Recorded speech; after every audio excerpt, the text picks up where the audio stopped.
Hey, happy Friday, everybody. It's the Sports Nuts. Let's get it. The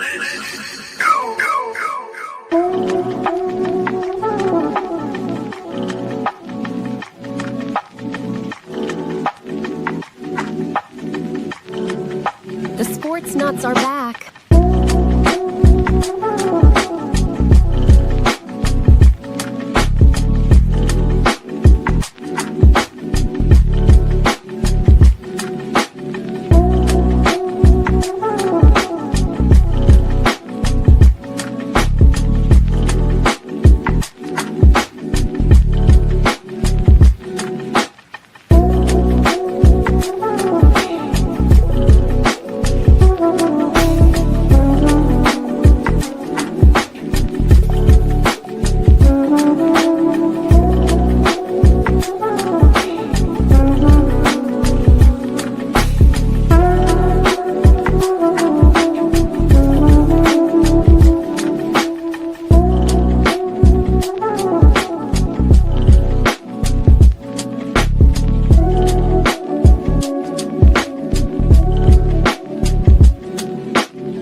You are now listening to the Sportz Nuts. What is good, my beautiful people? Welcome to literally your favorite sports talk show ever. It is the Sports Nuts. Hope you guys had an absolute fantastic weekend. Week indeed. Good gracious, I'm already trying to speed up the whole holiday left over. Hey, let's quickly give a special shout out to everybody tuning in live, 95.5 KFCE, TigerNation.live, and all the other amazing radio stations we air on, plus the now 57 countries worldwide that we air in. Thank you guys so much. Seriously, we can't thank you guys enough. If you live on the island of Hawaii, more specifically Oahu, and you are in need of somebody to get a hold of you for your catering events, whether it be for a corporate event, family outing, send me a message at Brandon Keeler on radio, and I will get you in touch with our good friend Bobby at Columbus Cuisine. Thank you so much, Bobby, for being a avid sponsor. So, man, Shane, man, how are you doing? Happy Friday. We made it, dude. We made it here. Anything fun you got planned this weekend? Oh yeah, well, I got a buddy coming up from out of town, and then also got a little company picnic to go to. Got to make a little apple crisp in the morning before I go. Should be a pretty good time. Hopefully the rain will stay away. But man, it's been lovely up here. High 70s, Rub it in. mid 50s in the mornings. It's been a little brisk I'm to be in the honest, I'm ready for mornings those about temperatures, five man. o'clock. I've been ready for those temperatures. None Yep. of this balmy 90 plus degree temperatures Yeah, and but 100% but humidity. it's been a great week, man, and hey, it's the 250th episode. I mean, we we Yes. we we hit a quarter thousand episodes. So it's a great milestone, and real excited to have Gabe on here. I know I've got some good questions as we were talking earlier. For the expert. so so definitely can't wait for that, man. But hopefully everybody else out there had a great week as well, and glad you all can join us for tonight's episode. Absolutely. And like you guys just heard Shane say, it is official. We are 250 episodes in officially. Of course, it's probably more like 300 and plus, but with all the other stuff we've done, but we are Official, officially. official. It's the record book deal. That's right. It's officially official. We are on episode 250 on America's 250th birthday year. So really excited on that one. Matt will be coming in a little late. He actually was just leaving his daughter's open house for school. And yes, school is back for a lot of people, unfortunately. Summer doesn't really last as long as it wants to. I don't know if you remember this, Shane, if you ever had the chance to, but when I was a kid, when we got out, it was before Memorial Day, and we went back after Labor Day. So we had the full 3 months of summer. What about you? Did you have that? Back when I went, it was right there, around Labor Day, if not the week before. Kind of like, I mean, up here in Transylvania County, up here in the mountains, that they don't go back, I think, till the 24th or 25th. But then we got out, right there. We would end school right at Memorial Day. Yeah, So I mean, it was kind of the bookend kind of deal, Labor Day started school and Memorial Day, you got out. kind of ended school. But then also, as a lot of people look at it, Memorial Day starts summer and the festive activities, and then Labor Day kind of shuts everything down, get ready for the winter. Yep, it's pretty much. Hey, also give a special shout out to our guy Ben. Remember, he will be back with us starting season 7, which is Tuesday the 18th. Yeah, really excited. Tonight's episode is, of course, we absolutely are excited. He is the man. He is the myth. He is the legend himself, Mr. Abe Gordon. We are so excited. We can't wait to hear his thoughts on the sports world, and maybe we can get some other shenanigans. We'll see on that one. So let's bring him on. Hey, man, how are you doing? Happy Friday to you, man. How are you? I'm doing good, fellas. How are you, man? We Good. made it. I almost kind of in the midst of football season. I was at Falcons training camp the past couple of days, so it feels like it's here. I gotta ask you this too, Abe. Do they charge to go to the Falcons training camp? Because I don't know if they. I don't ever remember having to pay one, even when they did Friday Night Lights. They do have tickets, but they're free.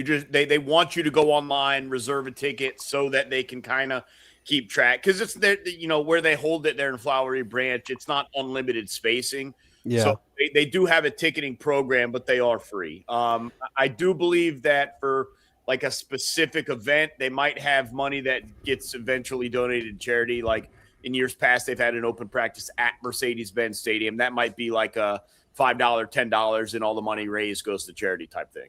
Because my buddy Desmond, who is at Bank of America Stadium, he said that it's like $10 to get in for the Fans Fest tonight, and I'm like, $10, man, that's a little extravagant. And he was like, oh yeah, it's gonna be sold out. So John Ellis, who is a person up here on Fox Sports Upstate, posted, because he's covering it too, and it's not even a quarter full. Abe. It's kind of embarrassing if you think about it, because even the news here was saying, oh yeah, they haven't really seen a big increase in the fan support, but it should be a lot of fun still. I mean, that doesn't sound like it's an appealing event to me.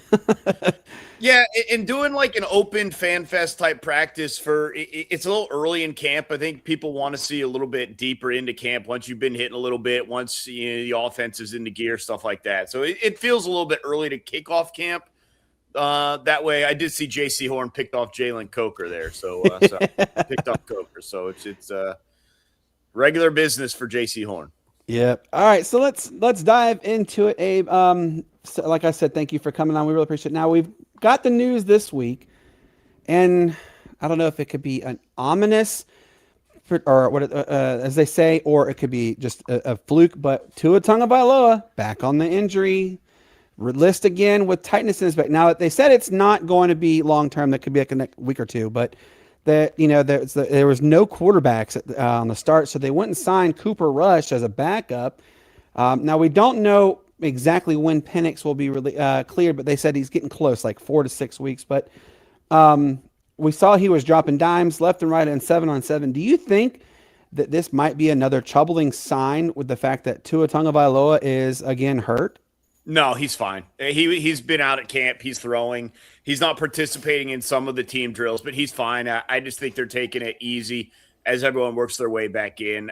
He's been doing media this week, which means that they're not too concerned about it. Tua's going to be fine. He's going to be quarterback 1 to start the season. That is definitely a big relief on that one. And I mean, whenever you sit there and you hear such and such is hurt, you're like, oh great, here we go again. And it's like, when does it ever end? You know what I mean? Do you happen to know if they've made any announcements about when Penix could be cleared back onto the train? Yeah, when he met with the media for the first time on Wednesday, he said that it was going to be about 4 weeks, and that was of his initial diagnosis, which was a week prior. So 3 weeks from Wednesday, in theory, would be around the timeline. That puts you mid to late August. I don't think he's going to be able to participate in a quarterback competition. I think assuming Tua gets to the season healthy, Tua is going to be your starter. Michael Penix will round into form and be your backup from there. And I can tell you that Matt looks pretty good slinging that ball still. I was really enjoying that. Shane, go ahead, man. Oh yeah, well, Abe, thanks again for hopping on the show again with us, man. We really have a great time with you coming on, but and I know you're kind of in football mode right now, but I want to go. We've got a big deadline coming up Monday here at 6 p.m.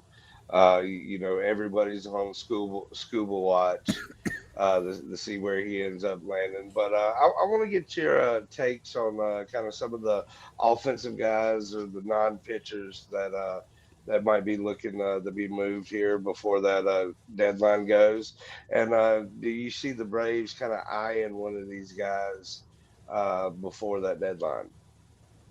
Yeah, I think some of the issue in regards to adding position player hitting is that the most attractive prospects or talent, Major League ready, at least in my opinion, are in your division. And you'd be asking teams in your division to make trades. I mean, specifically, I don't know what the Washington Nationals are doing with shortstop C.J. Abrams. If they're not going to pay him, then it does feel likely they're going to move him, try and continue to build around James Wood. And so he's of interest. Outside of that, there's not really a lot of hitters that have circulated the discussion here in Atlanta. It has mostly been pitching, and a lot of that has to do with the return of Ronald Acuna Jr. and things are starting to settle. The Braves offense has gotten a little bit better. Drake Baldwin start hitting again.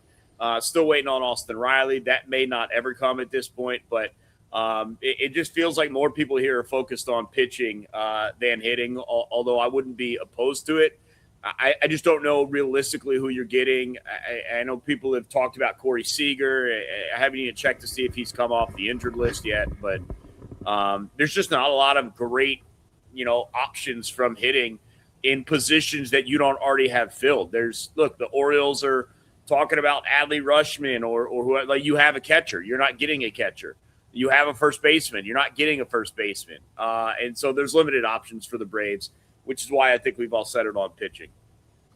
Do you, Abe, think Tarek Skubal has, and I bring up the old Jim Carrey and Dumb and Dumber, so you're telling me the chance. Do you think Tarek Skubal actually has a legit chance to come to Atlanta, or do you think the buy here, pay here Dodgers are going to end up securing him? Well, I mean, look, the difference is the Dodgers are willing to part with some of the highest ranked prospects in baseball. We've seen that over history. They will part with a lot of different pieces. If the Braves are willing to part with some of those pieces, I think they absolutely have a chance to get them. But they have been hesitant to add top 100 prospects into some of these moves. That's why we call them, fringe moves or kind of around the edges a little bit further down the line. I think there are names the Braves can still add, not give away a major prospect. And unfortunately, that's where I think they're headed.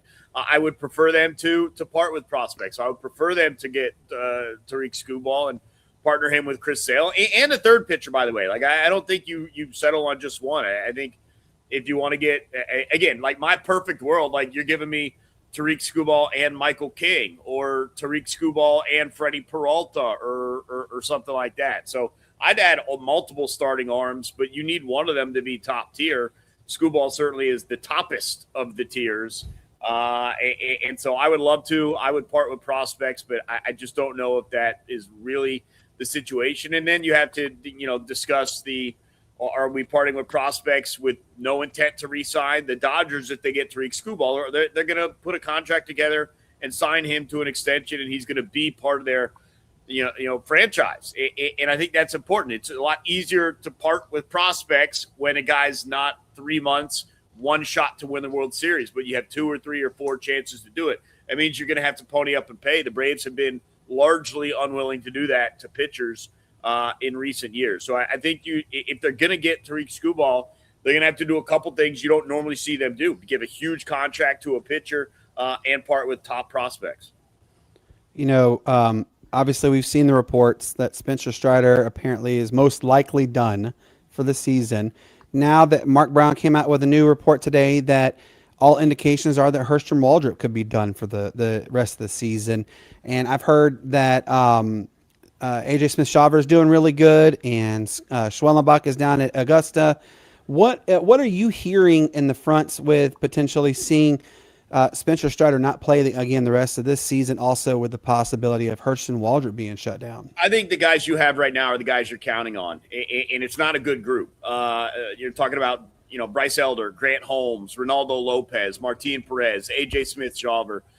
Maybe there's a fringe chance that Schwelly gets back in time and can do something for you. But the guys you have right now are the guys you're rolling with. And that's why all this conversation, Brandon and Shane, are revolving around adding pitchers. We don't want to go into the dang playoffs with Ronaldo Lopez having to pitch a game 4 and Grant Holmes on the mound in game 5. Like that's just not a route to winning. And maybe you can win one series doing that. It's just not a route to winning multiple series. It's certainly not a route to winning a World Series.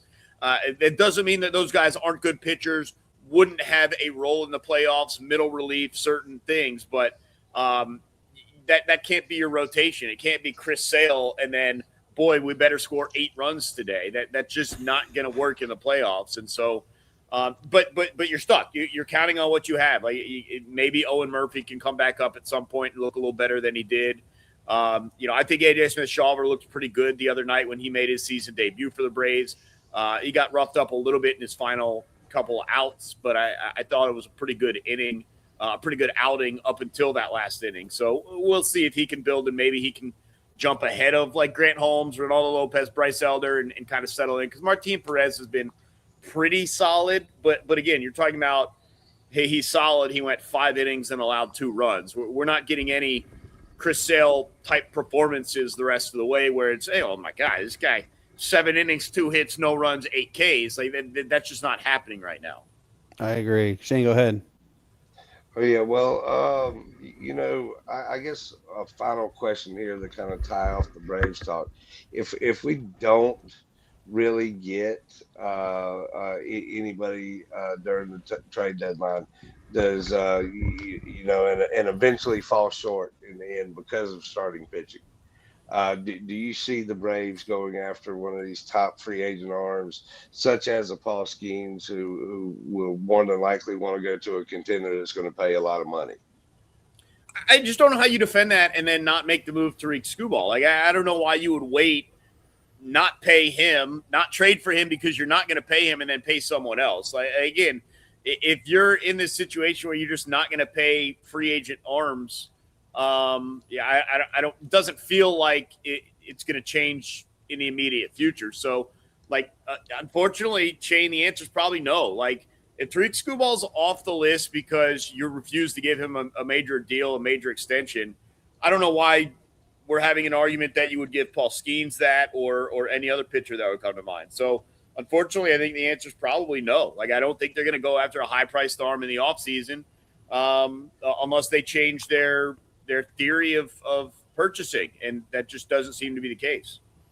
Yeah, it would be nice to see Atlanta, especially all these years. We've all heard the same sentence come out of Alex Anthopoulos' mouth. This is, we're going to open up the checkbook. We're going to open up the checkbook, and it's never come to fruition. And you're like, well, you've been saying this for how many years now, and you're starting to sound like a broken record. You're living in the past. You're trying to bring the boys back from 2021. Well, I got news for you. 5.5 years since the last time, and a lot of things have changed in there. So it's kind of becoming redundant. Now, I want to ask you about this, Abe. Now, the WNBA All-Star Game came and it went, and while the viewership numbers were very impressive, the overall quality of play was definitely not up to par compared to years past.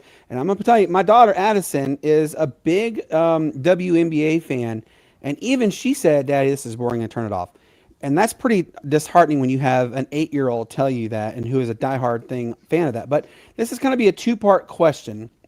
The first part is what were your thoughts on the entire WNBA All-Star event? And then secondly, now that the second half of the season is here, could we see the Dream rebound and make a run potentially into the big run in the playoffs? Well, I'll start with the Dream and then work our way back to the All-Star game. Look, I think the Dream are perfectly set up as one of these, like, if they get hot at the right time, they can make it work. They have enough talent, even though it's overlooked by All-Star standards. Obviously, Angel Reese, Ryan Howard, Alicia Gray, Jordan Canada, Tina Pau and the like. They're good enough to compete with any team in the WNBA. They were right up there, the number 2 seed for a long time this season, the 1 seed at points. And then they lost, I think 5 in a row and maybe 7 out of 8 and kind of slid down the standings a little bit. But they've kind of picked it back up. They had a nice comeback win the other night. They were down 15 and came back to win by a point. So, I think they're just one of those teams where if they get hot at the right time and start playing the right brand of basketball in the playoffs, I do think they could compete with pretty much anyone in the WNBA. In terms of the All-Star game, it's no different than the Pro Bowl or the NBA All-Star game. If you're not committed to playing defense, it just feels like a glorified scrimmage up and down at your local rec center. People are not interested. No offense to the women here, and I know we did get that one in-game dunk, but like at least in the men games, you get a bunch of like dudes jumping all over the rim. If you're not going to play defense and you're not going to do anything spectacular in terms of fast break when no one is defending you, it just becomes boring, like you said. So, look, the numbers were great because they had a great TV spot on a great channel in the middle of the day with almost no competition. So, yes, congratulations to the numbers, but let's be honest, it's just not a good product. And most All-Star games outside, in my opinion, of Major League Baseball, even if the numbers are small for the MLB All-Star game, are not good products. And I agree. And, I talked to my buddy Marcus McCallum, who is in the Chicago sports media up there. And he even, he's a big advocate for women's sports as well. And he said this was the absolute most lackluster performance he has ever seen. And he said, what's really bad for the fact that they're still trying to build the brand and you're trying to mimic Big Brother and everybody else. Let's just play a lackluster game. And you're right. It was a glorified scrimmage at best. It was pretty boring. It gets to a point, Brandon, where you don't need a game. Like if you want to honor those players who have had outstanding first halves or first 2/3 of a season, find a way to do that. Like they don't want to play hard because there's no point to getting hurt. There's no point to doing all the things that you would do in a regular season game. And so just don't hold the game. Just honor the athletes as they are. Have a cool music. Apparently people love Sierra. So just find a way to do that without involving the actual game. And it might somehow be a little better. Put together highlight shows and the best of do a banquet of some sort. Something. Something. Lower the rim. Lower the rim. Now you're making a mockery of it. That's not right.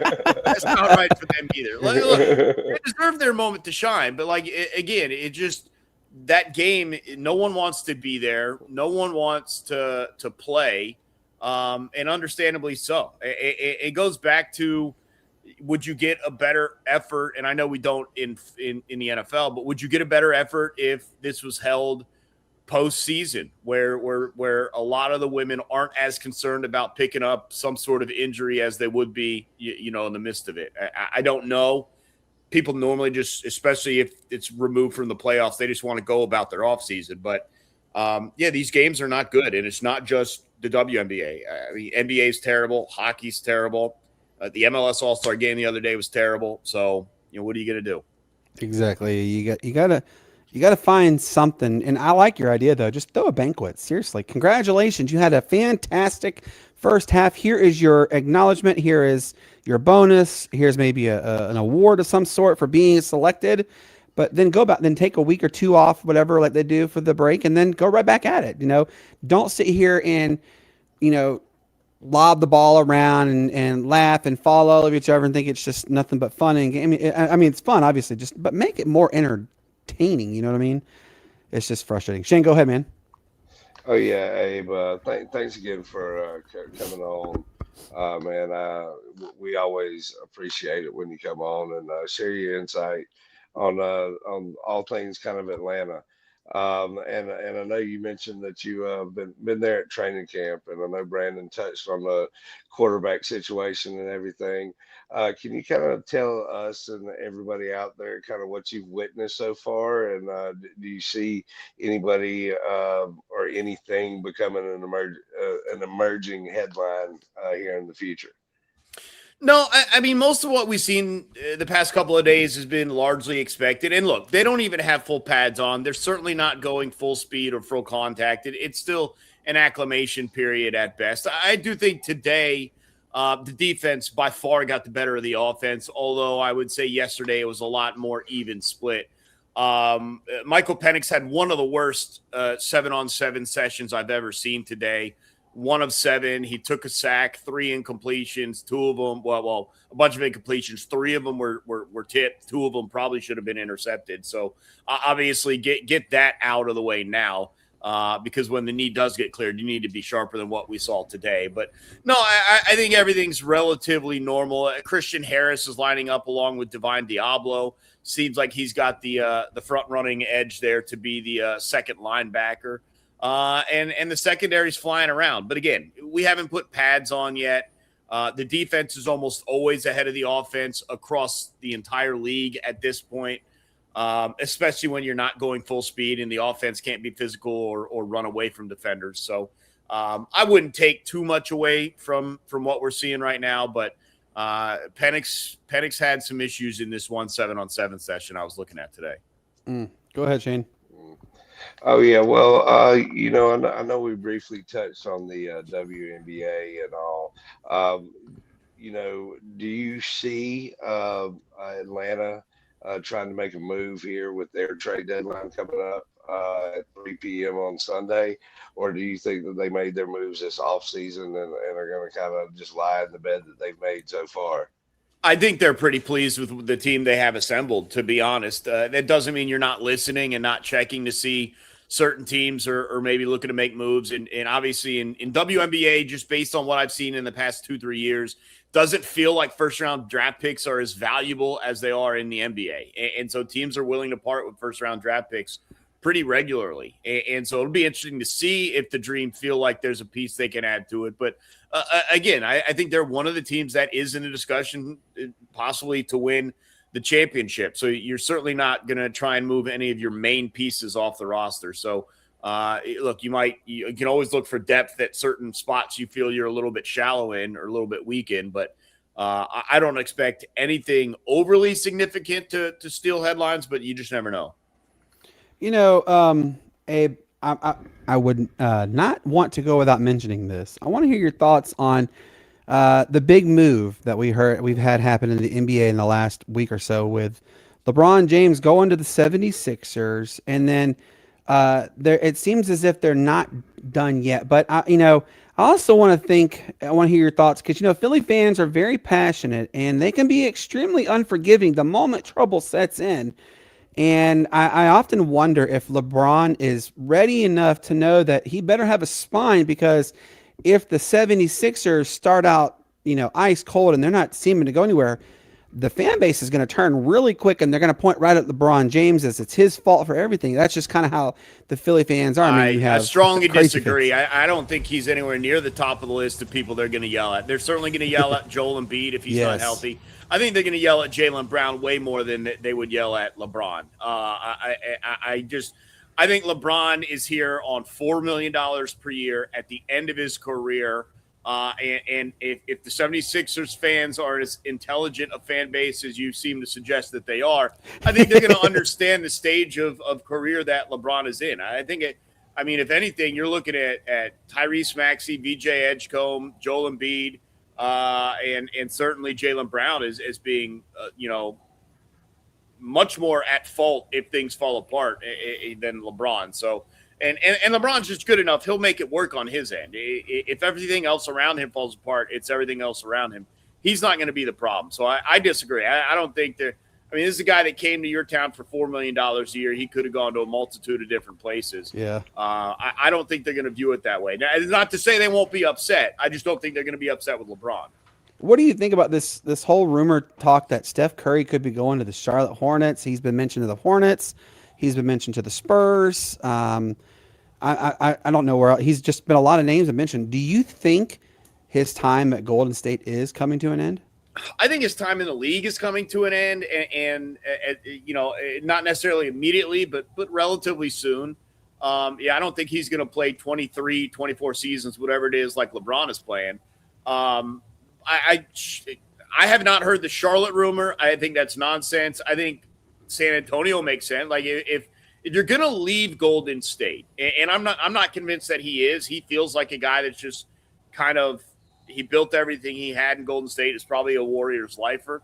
But like, if you are going to leave Golden State, it's going to be somewhere where you can do what all these other superstars do, and that's chase one more ring or two more rings. And San Antonio makes a ton of sense from that perspective. I don't know what their financial situation is. If Curry's, obviously he has plenty of money, but like, would he take a deal like LeBron? It doesn't even have to be quite as small as LeBron, but is San Antonio, because the De'Aaron Fox money kicks in, they got some financial issues coming down the road. I know Wemby kind of gave them a break, but like, come on, it's still nearly a max deal. It's not that big of a break. And so, like, I don't know if Curry's like, yeah, I'll come play for $10 million, $12 million, or if he's like, yeah, man, I'm still Steph Curry. Like, I'm going to be on the U.S. Olympic team in L.A. Like, you still owe me like $28 million per year. So, I mean, I think there's a couple of things at play, but I honestly, I think that most of this stuff is just talk. I don't think he's leaving Golden State, but if he does, it's to a team that can compete and win a title.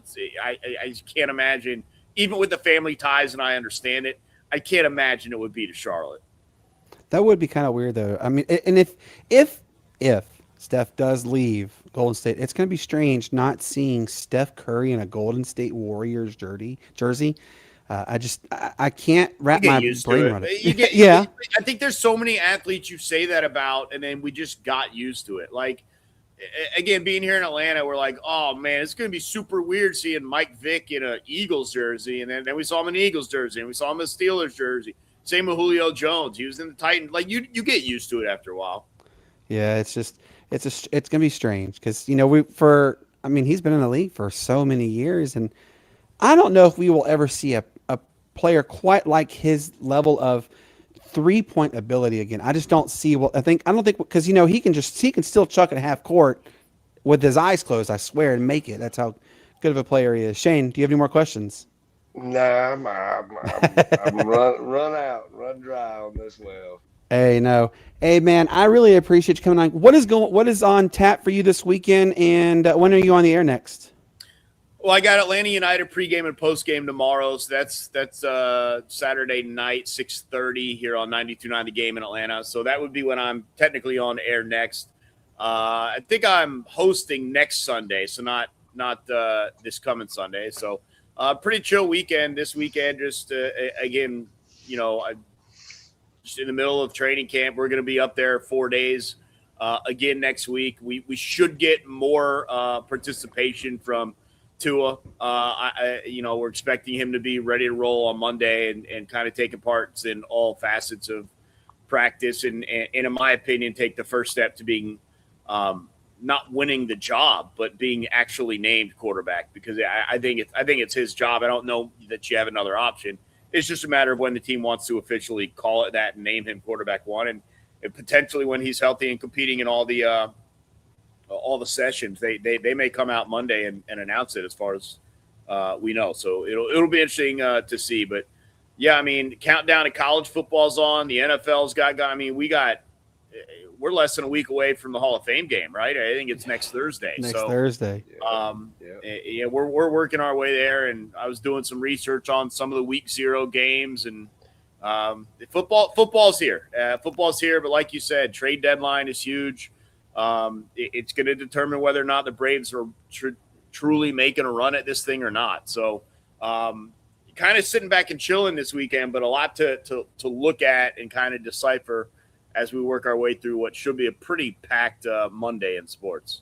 I got to go before I can't go without mentioning you did a little bit of an impressive run just recently. I think it was like 16 and a half miles, wasn't it? Well, last Saturday I did 16 and a half. This morning I did 16. So Trying to, I got a marathon coming up on Halloween morning, so I'm just setting a base right now. I haven't really started a marathon build, so for the next month or so, and probably not a month, 3 weeks, I'll probably do 3 more 16-mile runs, and then take one up to 18, and then back down to 13, and then 16, 18, 20. It's a whole process, but we are gearing up for a marathon. Summer running is brutal here in Atlanta, as you guys know. I'm sure across the entire Southeast, the humidity is a nightmare, but certainly here in Atlanta, it is bad. Exclude Shane on that question because he had in the 50s for the lows this morning. Yeah, but I mean, one day is one day. Like we caught a break today. It was 66 with lower humidity today, which is probably why the run felt so good. But yeah, just I mean, last week when I did 16 and a half, it was not 66 with low humidity. It was 77 with whatever the humidity was. I drank literally 80 ounces of water during the run, much less the rest of the way. Like I was just chugging it down. So no, we're training for a marathon. We're trying to get in some good runs while we can, and then hopefully as the weather cools down, the runs get easier and easier and faster, and that's hopefully the plan. This will be my last marathon, hopefully. So the only thing that will get me to do one more would be like if I'm like 90 seconds short of my goal time. Like if I get my goal time, I'm done. If I'm like 12 minutes off or way off my goal time, I just fall apart in the marathon, I'm done. If I come in like a minute 10 shy of the goal time, I'm like, man, I have to find a way to work a little bit harder and get a little bit better. But hopefully that's not the case because I do not want to be doing 16-mile runs every week. I hear you, man. Well, Abe, I want to say thank you again for coming on, and we'll talk to you soon. Sound good? Yeah, you guys have a great rest of the show, and congrats on 250. Thanks, man. We appreciate you as always. Take care. Always good to talk to Abe. Abe is a great guy. I mean, what a cool story to talk. So let's go into.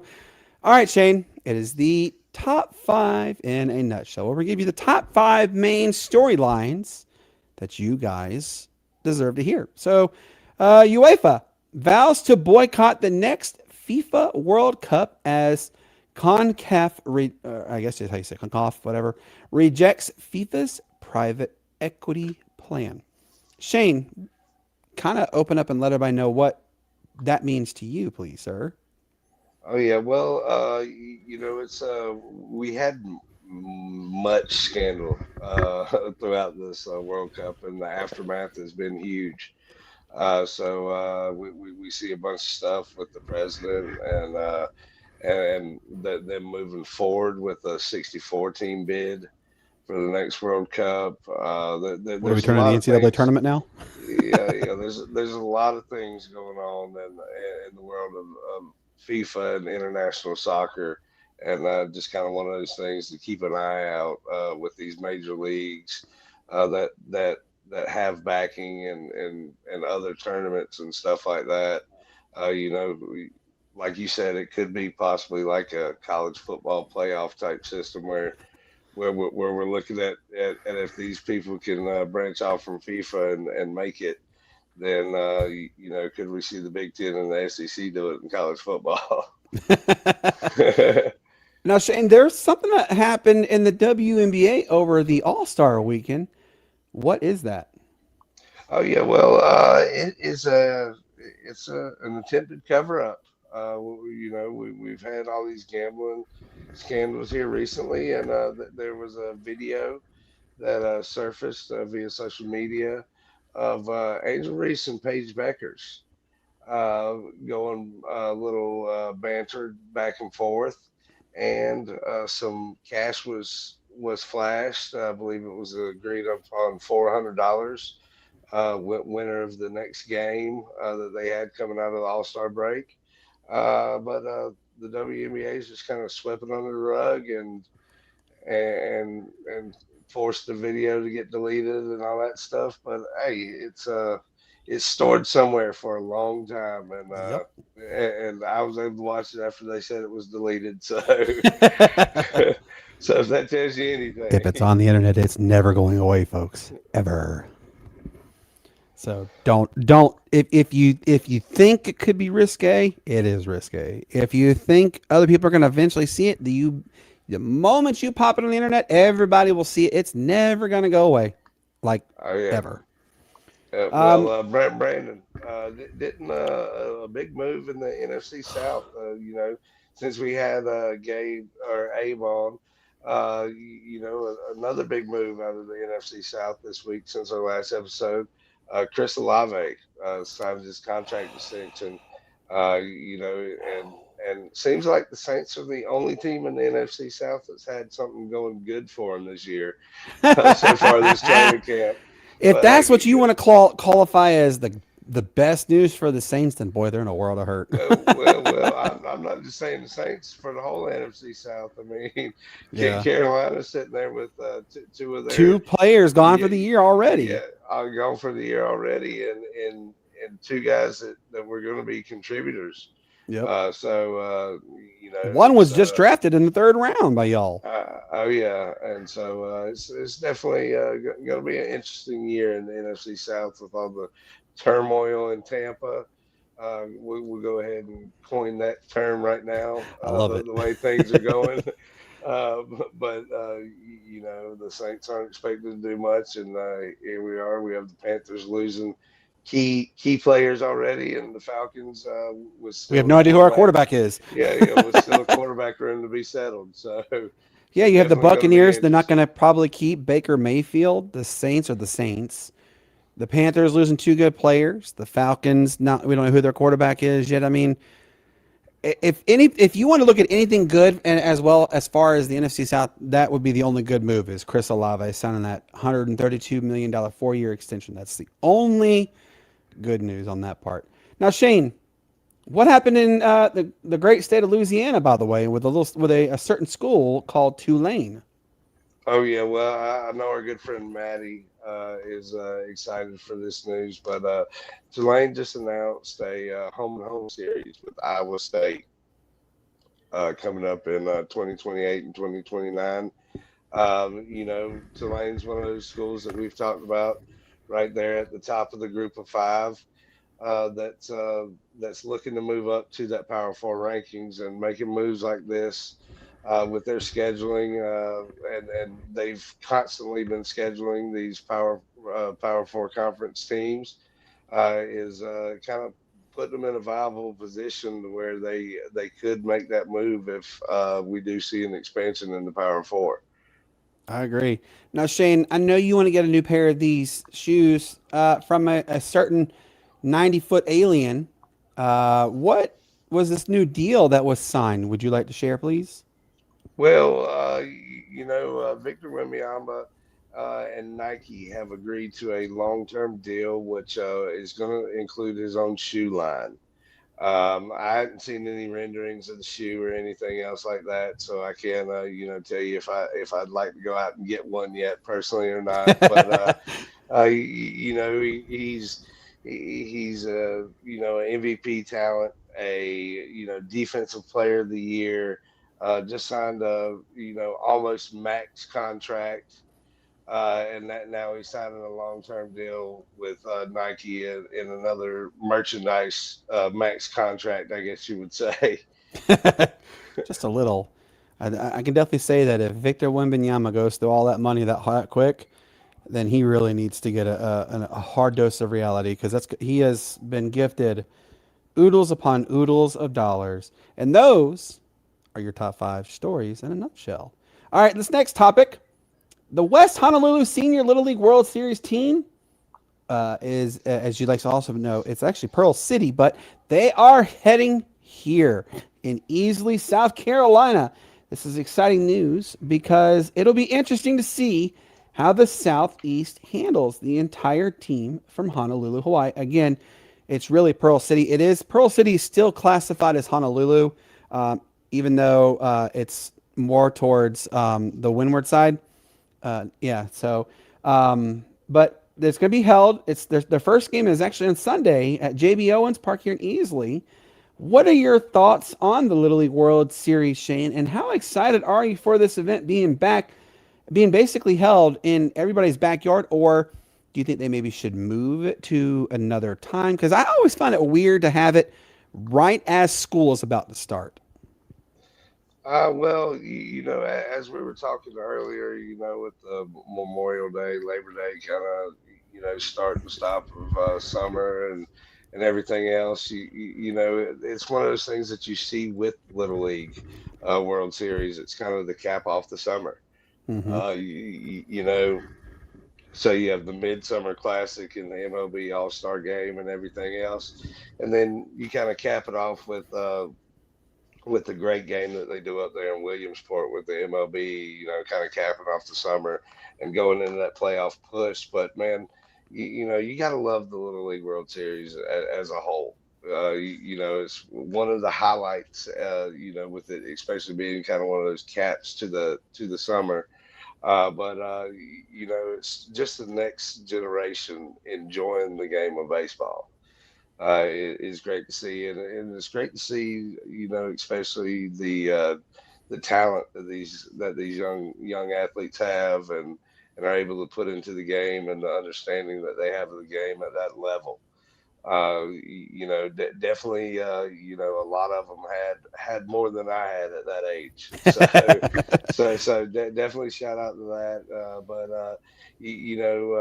Little League is one league, but there's also other multiple youth Yep. baseball leagues, and I want to shout out the little town I used to live in, Sherall, South Carolina. Their 10U Diamond Youth baseball team Yes, I made saw it to the that. World Series, and unfortunately lost out in the World Series. But man, small town, kind of Doing it making right. it on that big stage, man. Shout out to them and those young kids for doing a great job. I agree, and that's pretty impressive. And also, I want to give a shout out to our good friend Rob DeMello, the sports director for KHON2, is actually here in Easley. His plane landed, and I'm eager to find out because we're trying to meet up with him on Sunday. I'm eager to see what he thinks about the heat here compared to over in Hawaii because I can guarantee you, my buddy, our good friend Brian Kajiyama, he's watching by the way. But I told him the other day it was 98 degrees and there was 108 with the heat index, and he goes, "That's too hot. That is too hot." And my sister Jessica also said that is way too hot. So I'm eager to see how Rob and how the entire Pearl City team, and they are going to have fans coming from Waikiki, from Pearl City, from Honolulu, all the way, even Waimea Bay are all coming. Their people are going to come. I'm eager to see how they're going to handle the heat. Like I said, we will be there on Sunday. If you guys are at JB Owens here in Easley, South Carolina, come say hi. You'll know me. I'll have my University of Hawaii stuff on. I'll have the Hawaii flag with me. My wife will have her 808 shirt. So yeah, we're gonna cheer on the Little Leaguers, the Senior Little League World Series gentlemen from Pearl City, Hawaii. So really excited. All right, breaking news. The Professional Softball League is expanding. No, it is not the AUSL. They've already said they're going to wait until 28 to consider doing more expansion. So this is actually another professional softball league. The team that's on, one of the teams on there is the Atlanta Smoke. And they actually made it all the way to the championship game. I have to see. I don't know how. I think they're playing the championship series starts tomorrow, if I'm not mistaken, or Sunday. But Kansas City, San Antonio, and Des Moines, Iowa are all getting pro softball teams. Let's go. This is huge news for softball as a whole. What are your thoughts on this, Shane, about the expansion of the Professional Softball League? And do you think we are going to see more teams, more pro softball teams in the AUSL and also in the PSL? Well, Brendan, I think you're going to divulge into this here a little bit later with our honorable mentions. So I'm not going to steal your thunder on that, but I will say that fan interest is high for both leagues. Yes. And with that being said, the Midwest and Western expansion of the PSL really says a lot and what the fans want as professional softball here is really developing into true fandom and exposure with all the games that are able to be on and stuff like that. So, both leagues are definitely gaining momentum. And with, both leagues already kind of cementing expansion talks, I could see if they're both successful, if we do have a blip like we've seen in some professional women's sports leagues before, I could see a combining the leagues Ooh, and making it, a great product, kind of a divisional rivalry kind of deal I like that that. you would see in that. But man, just to have the leagues with initial, startups and kind of everything like that, and already announcing the expansion to 2+ cities in both leagues already, is definitely great to hear. And with the more exposure that that the the sport of softball gets, the more fandom that they will receive. Because man, it's one of those things that you can sit and watch and have a good time watching it, and it's one of those fast paced things that you can keep up with. Yep. Yeah, it's a lot of fun. I'm really excited, and you know, I know that AUSL has looked at your neck of the woods. There's been two areas they've also looked in, Shane, is Raleigh and Charlotte. That I will be extremely excited when all the numbers are said and done, that we do see a 32 team PSL league and a 32 team AUSL. That would be perfect, and that's what I'm looking forward to, the future of professional softball and what it could bring. This just so excited. So congratulations though to Kansas City, Des Moines, Iowa, and San Antonio for getting a professional softball team. They deserve it. Great sport, by the way. If you guys need something to watch, cheer them on. I promise you, it's a lot of fun. Every night when AUSL was on, it was me, my wife, and my daughter Addison. We were glued and watching it left and right. So congratulations. All right, so we are seeing some news around the NFL, Shane. Some big name running backs are potentially going to hold out. Jahmyr Gibbs, as you know, is from the Detroit Lions. And then Bijan Robinson have reportedly not been attending practice. Now, they've been there, but they haven't been participating. Now, there's no definitive report that they are holding out, but the potential is there. Now, it is like we all, as you guys did hear, Abe said that Michael Penix should be cleared in the next 4 to 6 weeks total. What are your thoughts on these potential holdouts, Shane? Well, it's kind of been a weird training camp to start, because you mentioned the holdouts, but these guys really aren't holdouts; they're Hold hold-ins. ins. Yeah, I've heard Yeah, that. yeah, they're there at practice, kind of observing everything and at the facility, but they're not doing anything else, What did because Marshawn they're Lynch say? kind. I'm just here so I don't get fined. That's kind of what they're Yeah, doing. yeah, but the Gibbs Bijan contract situation is really intriguing, because I think what it is it's both kind of ownerships. They're waiting to see who's going to make Yeah, that yeah, first yeah, pull. yeah. They're waiting to see who's gonna make that first move, and rightfully so, because they both organizations believe that their running back should be the highest paid running back in the NFL. You haven't heard about any kind of major disputes between the sides or anything like that. So it leads me to believe a deal is going to get done, but somebody's going to have to pull the trigger first. And both these guys are really deserving of of a max contract, in that sense. But definitely, when you talk about the injuries, man, we've seen a lot of major injuries early on in these training camps. I mean, heck, Um, the day one we saw what, three guys go down like that. yeah, so training camps have been interesting on the injury side, and then we see some teams are out there just going ahead and duking it out on the practice field. Out so of those two, definitely. though, between Jahmyr Gibbs and Bijan, who do you think, Shane, has the better opportunity to really hold out? Would it be Jahmyr Gibbs, or do you think Bijan would turn heads?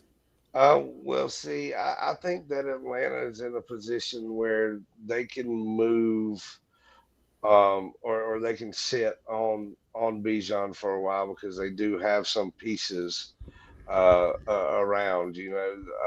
The Lions do as well, but Gibbs is a main part of that kind of system there. And I know that there's been a long-standing interest to keep Gibbs on the Lions between ownership and Gibbs and his agents and stuff like that. So, I don't think that we see both of these guys not suiting up week one in the NFL for sure.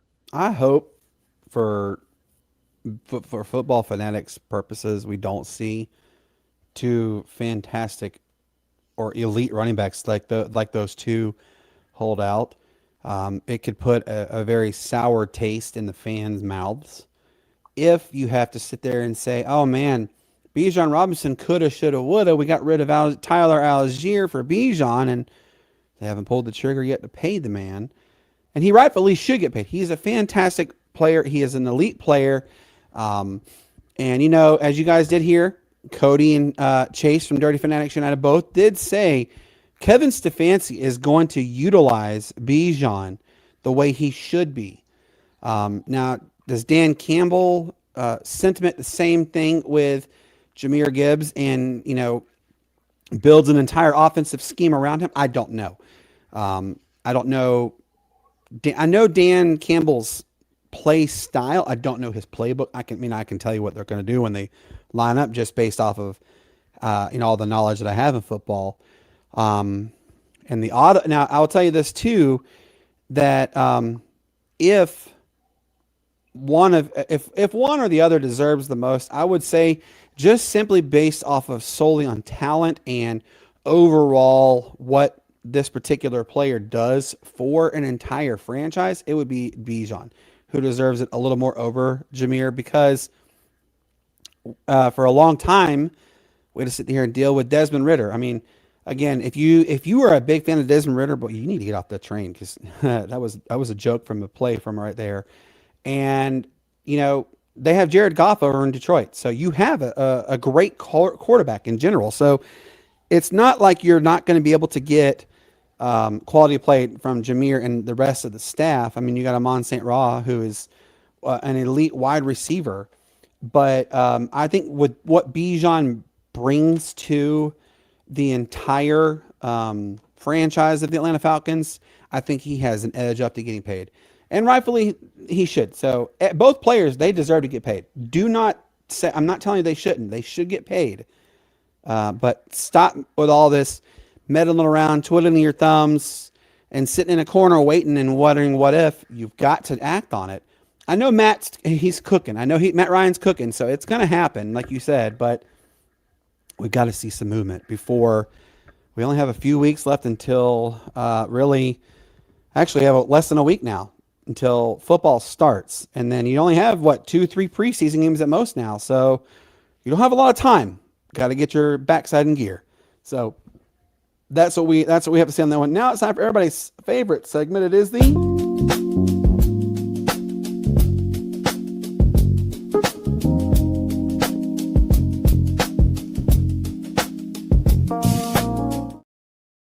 I apologize. I had the hiccups at the same time. That's why I was struggling to say something. But we are going to do the honorable mentions. What we do is we give love to up to 5 stories that you don't get enough love in the entire media world, but we do it because that's in our DNA. My first honorable mention goes out, as you guys did hear, Shane mentioned something about this, is the viewership numbers for the AUSL playoffs and the overall season. Now, the regular season, this is what I'm really excited to hear. It is, on average, per game, was 2.5 million people watching it. The entire championship series was 18.9 million. This is an increase of 189% on viewership. That's fantastic. This just adds what Shane and I both did just allude to, is that softball is on the rise. And you better jump on that train because you're about to see some absolutely fantastic, amazing athletes in softball. That's with the Professional Softball League and AUSL. Shane, what is your first honorable mention? Well, my first honorable mention is going to go out to the Florida man that pulled the one of one dual gold logo man autograph Shohei Ohtani card Not fair. this past week. He bought two cases, which 8 boxes come in each case, and I believe in the first box of his second case, he pulled it. It's pretty cool. Shohei signed it in both English and kanji, so was pretty neat. I saw a picture of the card, and so what it is if you win like Rookie of the Year or MVP or anything like that in any sport, they give you you wear a gold logo patch. And so he had 2 back-to-back years where he was MVP and a Cy Young winner. So he had both were game worn. It's pretty neat. The Florida guy, he didn't hold on to it long. Would you? Guy came up. A guy knew about the card, and I think his name's Matthew Allen. But he put a $6 million bounty on it if anybody found it that he was willing to pay, and he admitted that it was a little bit soft of a number, but enough to be eyebrow raising and sound serious. So the card ended up going for $11 million though. Definitely one of those things that's once in a lifetime moments that change your life automatically. And how much now, there's obviously there's 1.5 billion baseball cards out there, but what realm of this, Shane, is as far as the most expensive? Tell me, is this the most expensive or what? No, this is the third most expensive card sale of all time. The most expensive being a Michael Jordan, Kobe Bryant dual logo man. Oh wow! Autographed card, and then I believe there was a 56 Mickey Mantle autograph card that was second. Which I want that. Yeah, the Jordan Bryant card went for just under 13 million, and then the Mickey Mantle went for just over 12. Yeah, daggum. I mean, see, Matt, this is why I told you needed to get that baseball card for the Shohei Ohtani because it sold for $11 million. Oh man, that's crazy. I got a collection of cards myself, man. I got a couple. That's why I told you to get that card. And I got some Jordan rookies. I got some Shaq rookies. I got some. I don't know. I ever seen Kobe Bryant, Penny Hardaway rookie cards. So I don't know, man. I gotta definitely do a reevaluation of how much my card inventories were. Oh yeah. I'll tell you. What's become big now is Whatnot and memorabilia collectors. I love Whatnot, man. I got a pop collection, so I get all my pops and Whatnot, man. So let me ask you this then, Matt and Shane. I'm gonna ask you both. What is the most valuable in your eyes? The most valuable baseball? Actually, correction. What is the most valuable card that either one of you guys have? You go ahead. Go first, Shane. What about you, Shane? I only really have one card, and it was a gift, and it was a game worn jersey swatch autographed Michael Vick card. Oh, nice. That's pretty cool. What about you, Matt? I have an $800, but last time I checked, it was worth about $880. It's a Michael Jordan card. It was like a curved card. I think I can't remember if that had game. Was it the first time before the first time he retired, right? It was no. This was 98 Jordan. This was 98. So it's Jordan. The second one. So there was some kind of specialty upper deck. See, people don't understand. It was upper deck Fleer. Those were the two. Those were the two you really looked for too. Upper deck and Fleer. So I had this upper deck Michael Jordan card, specialty card, very rare. They only made like 3 or 4 of them or something like that, man. So I ended up getting one of them, and I had it for about it was like $800. That was like 15 years ago when I got that. That's it's probably more now, man. So I got that, man. Like I said, I got Kobe Bryant rookie cards, Allen Iverson rookie cards, man. Hall of Famer. I got some LeBron, Steph rookie cards. Man, I got a lot of cards, man. But yeah, man. I gotta go back and do a deep dive and just see how much all my cards are worth. My favorite card that I have, especially with a youngin on the way. I know, right? Hey, yeah, man. I mean, like my card books. I haven't opened my card books. Like, you know how the old real card binders? collectors know. Real card collectors know. When you open your binder and you haven't touched it in a while, when you turn your page, it cracks. Yeah, that's the. Yeah. Oh, real card guys know, man. My favorite card, though, by far, would definitely be that Jordan card, though, man. That I mean, regardless if it's like a third, fourth, or whatever version, that's still pretty good card. I mean, you got to think, if I had to do I would just say, I'm just going to say bleeps and giggles for the estimation for that card, though, Matt. I would say, including the cost of inflation and everything and the rarity of cards and the PSA level on them, I would say you're probably looking $8,000 possibility. You need to get it appraised. Seriously. My favorite card, the one that is the most valuable to me, my grandpa gave, was a Honus Wagner card. Back if you don't know this, y'all, back in the day, now you have them in the actual packs to get the cards out of them. They used to have the bubble gum with them and stuff. No, back when my grandpa got it, they had it in it was the real cigarette packs, the tobacco. So if you ever have old cards, smell them. And even to this day, I still smell the cigarette tobacco on the Honus Wagner card. So that's what they used to do. They used to put the cards in with the cigarettes. And, back then when my grandpa bought it, it was like 30 cents, which was a boatload of money back then. But on average, he would spend about 15 to 20 cents. So 30 cents because it was a Honus Wagner card, excuse me. And you can still smell the tobacco. So that's how you know it's a genuine card. So I like that. Now, Shane, what would you have done though? What would have been your reaction had you opened that card up or that package up and you got that card? What would be the first reaction you'd have done? I'm not sure. If it weren't for bad luck, I wouldn't have any luck. So I doubt it would be me in the first place. But man, I would have lost it. And if you're doing that, buying cases, you're a true collector and stuff like that.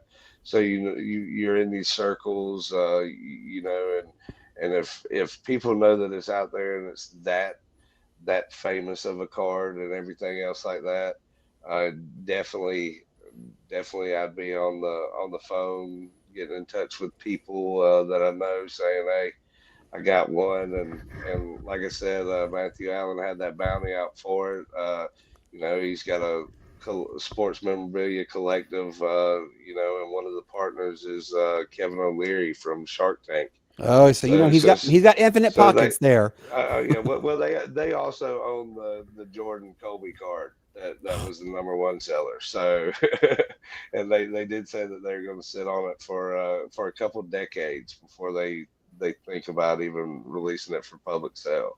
Talk about an ROI for sure. Matt, what is your first honorable mention? Guys, my first honorable mention has got to give a shout out to Victor Wembanyama, man, landed his first big signature shoe deal with Nike, man. So got to give a shout out to the alien here, man. I'm pretty sure. The what? Say that again. How'd you say that? The alien. He's the alien. The alien. What's an alien? Alien. Alien. That's what I said. You said alien. Alien, man. That's that northern. Shout out to the alien himself, man. With the Atlanta Hawks. Hawks. Coffee. Give me my coffee, man. I'm pretty sure it's the first of many signature shoes for him, man. The guy's going to be a beast, especially when he's. Matt's buying the first pair of the Wembanyama's too. So. Absolutely not, man. I will not be buying. I don't buy. My days of buying $100 and something shoes never even existed, man. You know me, Brandon. I put some Hey Dudes on, and I'm calling it a day. Man, I wish I could do that because I have to spend like $150 because I have a big foot. I'm a size 14. And so, and here's what I do. If I find a 14, I'm going to buy 2 or 3 pairs because it's darn near impossible to find 14s back to back to back. You said big foot. I thought you was gonna say you had like a size 18 or 19 or something. Right, 14 is normal, man. No, it's not. Well, I think all my friends are like size 11. All my friends and Yeah, brothers, we all yeah, wear yeah. like size 11. See, that's where I've got to mess up because that's my shoe size, and they're normally out in a lot of those sneakers. So I got to go to the other side to get something that they actually still got my size in.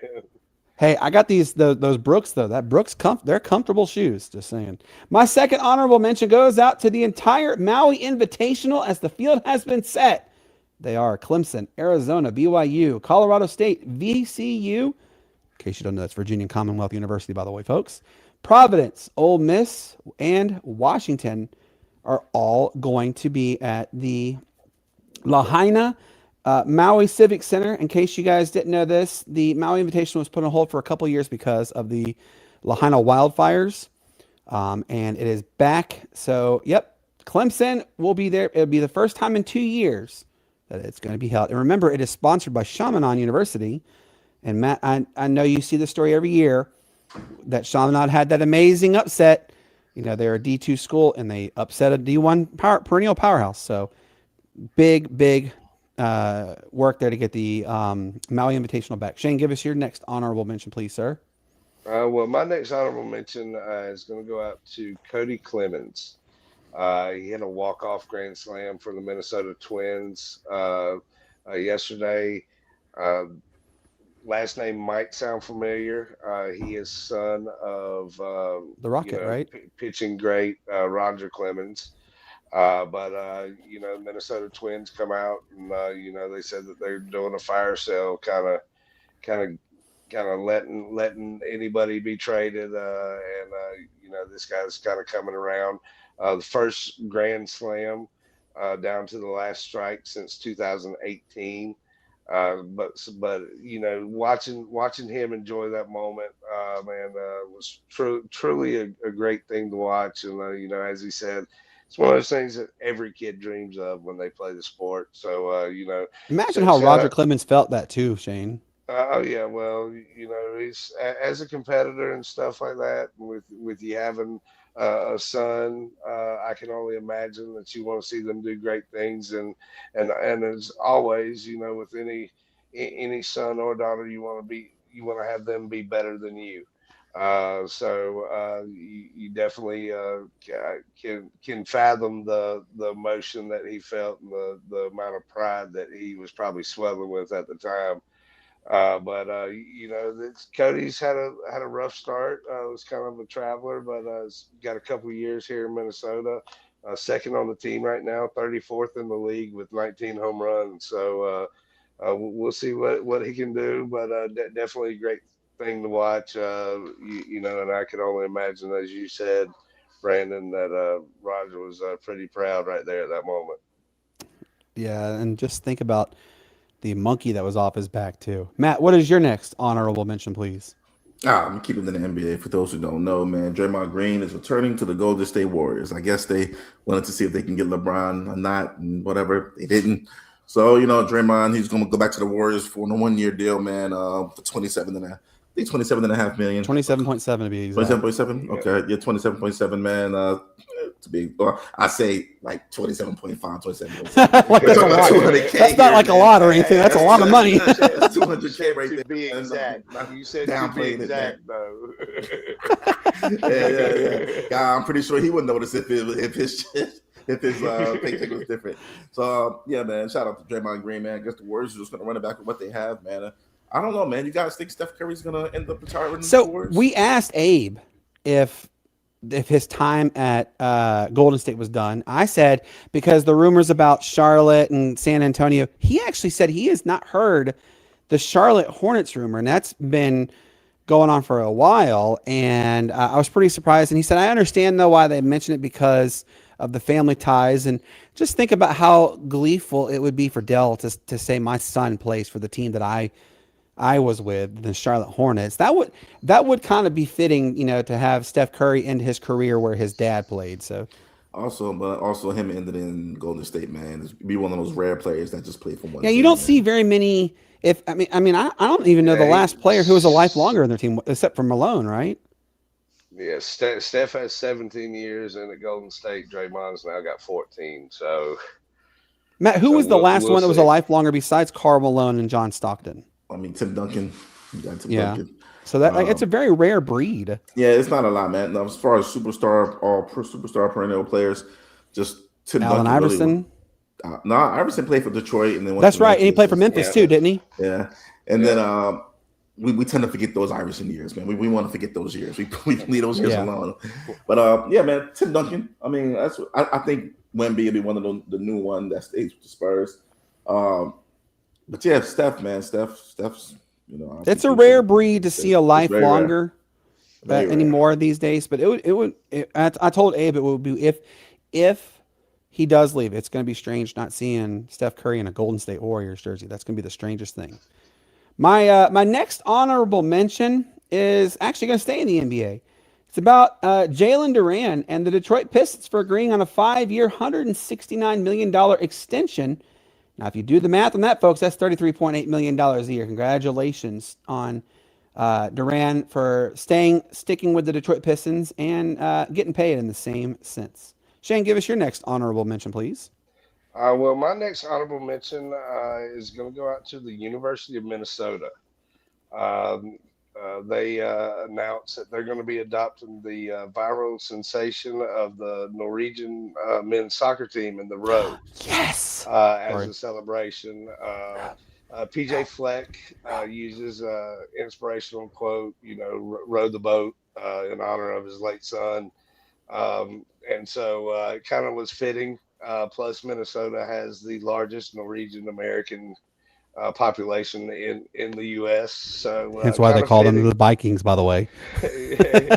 yeah, kind of fitting, and going with the team and everything else. And it was one of those celebrations that we saw during the World Cup that everybody just kind of knows and would love to do, I'm sure, after a big win. That is awesome. I love that. Matt, give us your next honorable mention, please. Absolutely, man. Guys, the New Orleans Saints. I mean, I guess all the players on the roster is bad. Even those we can tell you didn't watch the show earlier. No, I didn't. Because we mentioned this.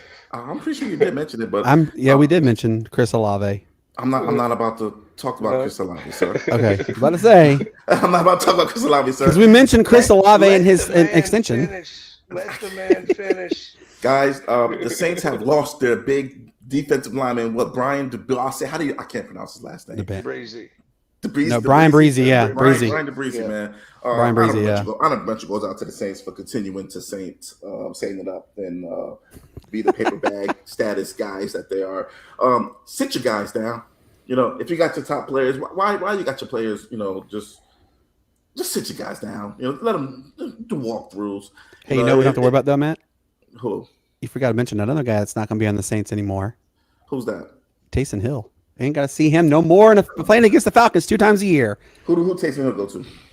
He has not gone anywhere yet. He said he is no longer going to be part of the Saints. Okay. So he's done with the New Orleans Saints. We should sign him. God, wouldn't that be icing on the cake? Just two for the heck of it. Hey, just in case both our quarterbacks go down, the Falcons quarterbacks are kind of brittle right now. Just in case they go down. But nah, man, the Saints, man, they lost Brian DeBreezy. Breezy. Brian DeBreezy. Breezy.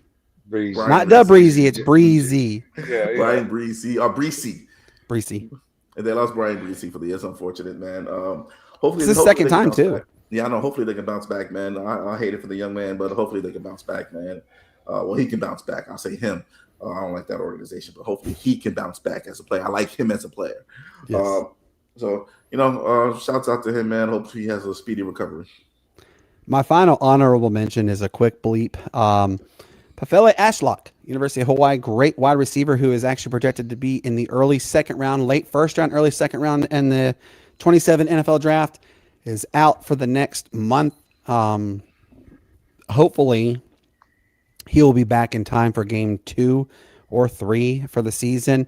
Had he been able to play the entire 10-game the entire 12-game season, from what experts were saying, is that he was favored to be in the mid-first round. Pafele Ashlock, fantastic wide receiver.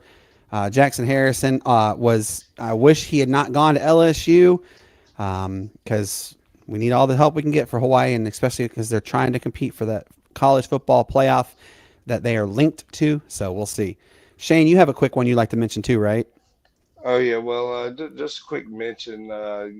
There's going to be a couple new faces in the UFL come 2027 that they announced today that part of, or well, I'm not sure about today, but part of uh, market realignment.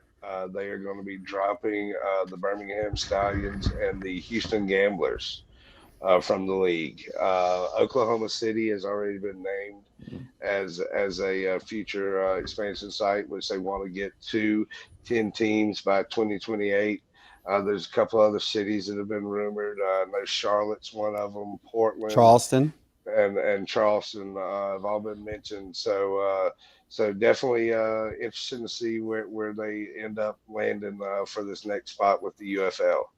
Yeah, the teams that they're mentioning also possibly maybe even taking over those franchises are in Charleston, South Carolina, and Brooklyn, Charlotte, or Phoenix. Those are the locations that they are looking. So it's going to be pretty interesting to see on that front.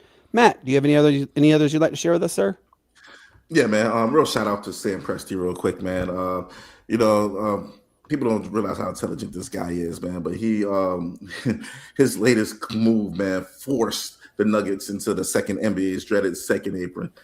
He threw for those who don't know, he threw an offer sheet at one of their players, man, which the player signed it, but the Nuggets really liked this young player. His name was Spencer Jones, so they had to sign it and put themselves into the second apron, so they won't be able to really sign another superstar to join their squad.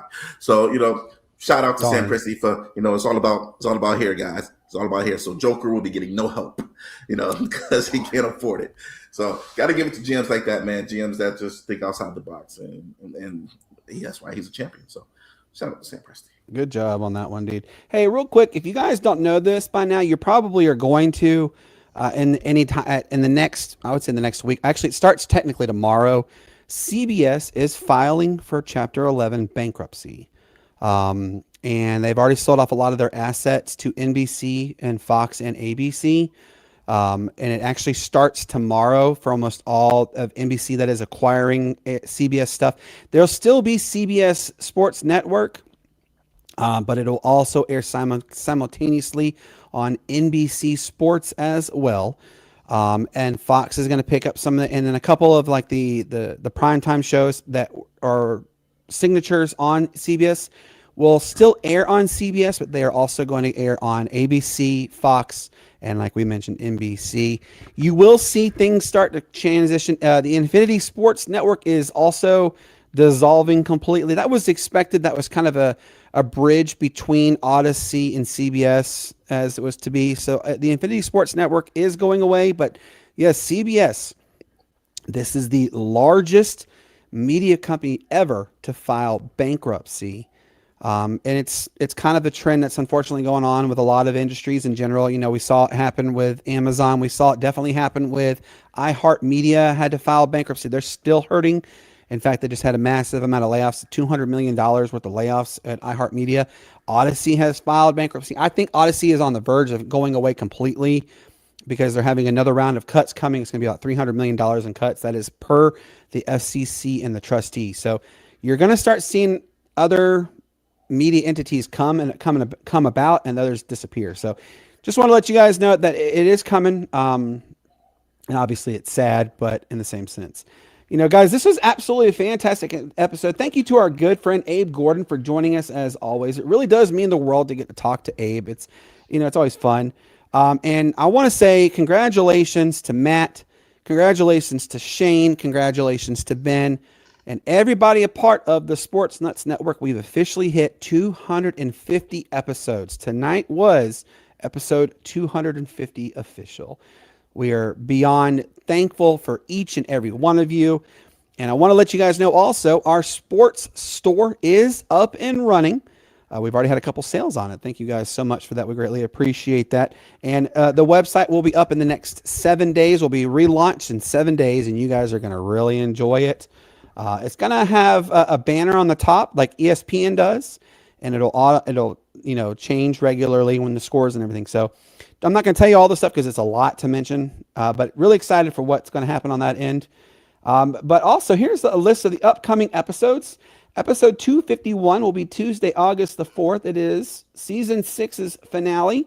We are joined by a really good friend of mine who actually, unfortunately, just got affected by the tornado in Manassas up in Wisconsin. But Ben Caminos is joining the show. You're really going to enjoy his sports talk. This guy is fantastic, and the amount of people he broadcasts to regularly is absolutely insane. Then we take a much needed break. However, episode 252, it is a special episode. It is Thursday, August 13th. We have a good friend of mine. He is the best Hawaiian storyteller ever. His name is Kamaka Pile of Aloha Authentic and formerly of KHON2. You're not going to want to miss it. He's going to talk about a historic landmark in the town called Haleiwa on the north shore of Oahu. And he's going to actually start the show off with a traditional Hawaiian prayer for luck. So really excited about Kamaka coming on. There will be no sports talk. It's literally just an episode, just him talking about, the history of Hawaii. So really excited. I want you guys to get a chance to see what Kamaka does. I love his work. It's fantastic. Episode 253 is the season 7 premiere date, Tuesday, August the 18th. We are joined by our good friend Casey Detzel, the play-by-play of your ECHL Greensboro Gargoyles. And then 254 will be Friday the 21st. Marcus McCallum is back.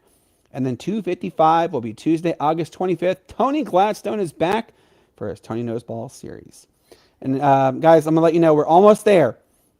Help us get to 2,500 followers on Facebook, 5,500 followers on Instagram and on TikTok, and 5,000 on Twitter. And then also help us get our goal of 20,000 subscribers on YouTube before the end of the year. We can do it with your help. Just share the channel with your friends and everything and say, hey, I found the best sports talk show there is.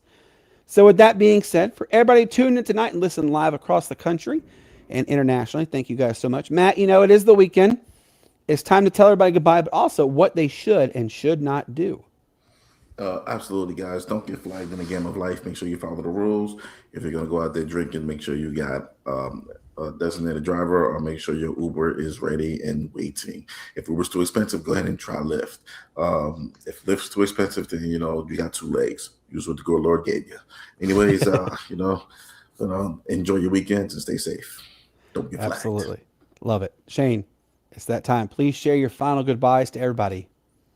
Oh yeah, well, we appreciate everybody out there being along with in our journey, making it to this monumental 250th episode.